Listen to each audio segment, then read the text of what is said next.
Les contes du dojo. Je connais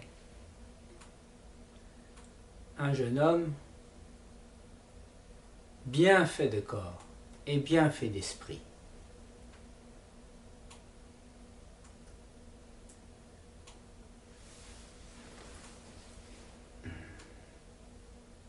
Mais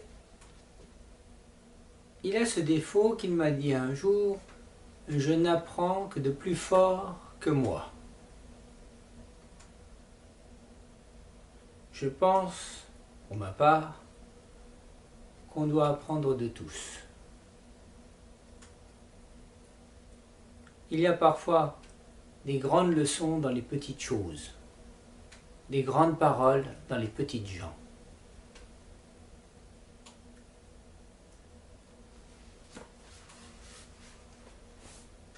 Mnamadi et la citerne. Une belle princesse vivait heureuse dans un château en diamant. Un matin, elle alla voir son père et lui dit: « Père, je veux me marier. » Le sultan ferma les oreilles à ces paroles. L'idée de voir sa fille partir sous d'autres cieux l'effrayait. « Mon château est un œuf. Je suis le blanc et la princesse est le jaune. Quiconque sépare le blanc du jaune tue l'œuf, » rétorqua le sultan en tournant le dos à la princesse, qui se mit à pleurer. Une belle princesse vivait malheureuse dans un château en diamant. Un matin, elle alla voir son père et lui dit: « Père, si tu ne me donnes pas un mari, je me marierai avec l'âne de l'étable et je t'offrirai une djellaba cousue avec les fils de la honte. » Le vendredi, après la grande prière, le sultan annonça à tous les villageois: « Je donnerai ma fille en mariage à l'homme, et seulement à cet homme-là, qui dormira dans ma citerne pendant 3 jours et 3 nuits. » La citerne était pleine d'eau froide. Les villageois hurlèrent: « Il est vrai que la princesse est belle, mais qui pourrait dormir au fond d'une citerne remplie d'eau très froide ?» Pourtant, dans la foule,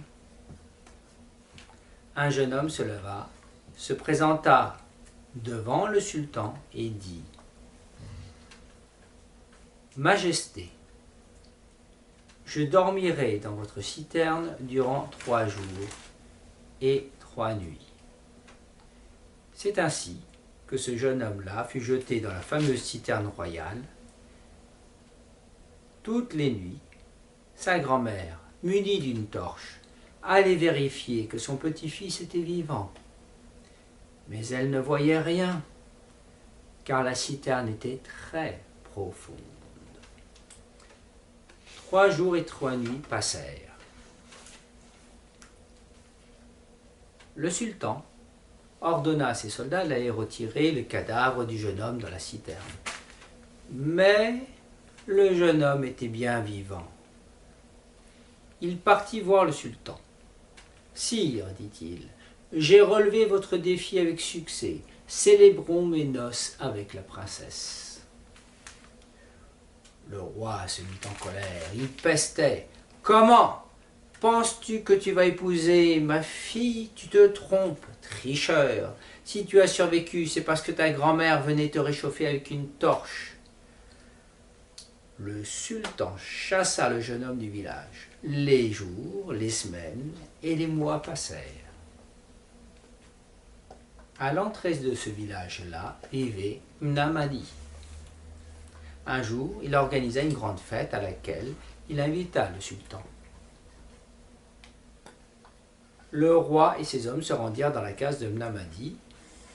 Il était midi et le sultan avait faim. « Mnamadi, ton repas n'est pas encore cuit ?» demanda-t-il.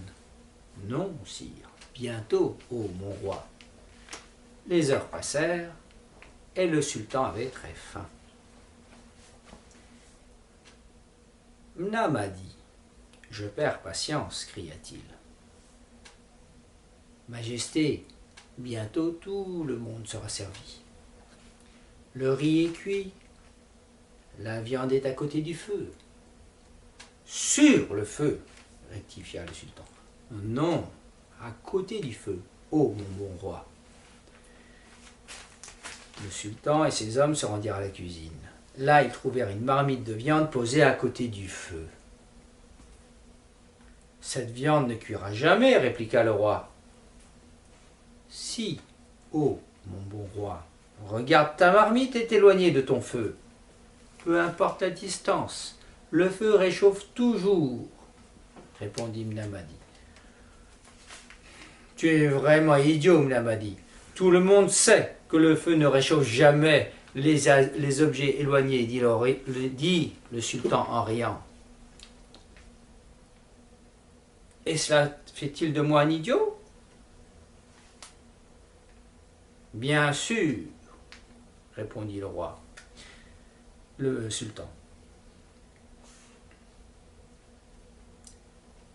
Mnamadi regarda le sultan et lui dit: alors, nous sommes deux idiots, toi et moi, ô mon roi simple d'esprit. Voilà quelques mois qu'un jeune homme a séjourné dans ta citerne pendant 3 jours et 3 nuits. Tu lui as dit qu'il avait survécu grâce à la torche de sa grand-mère. Si cette torche-là a réchauffé le jeune homme, alors ma viande cuira. C'est aussi vrai qu'aujourd'hui est né d'hier.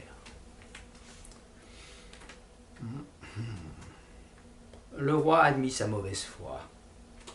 Le jeune homme épousa la princesse. Mnamadi s'en fut à la recherche de la sagesse.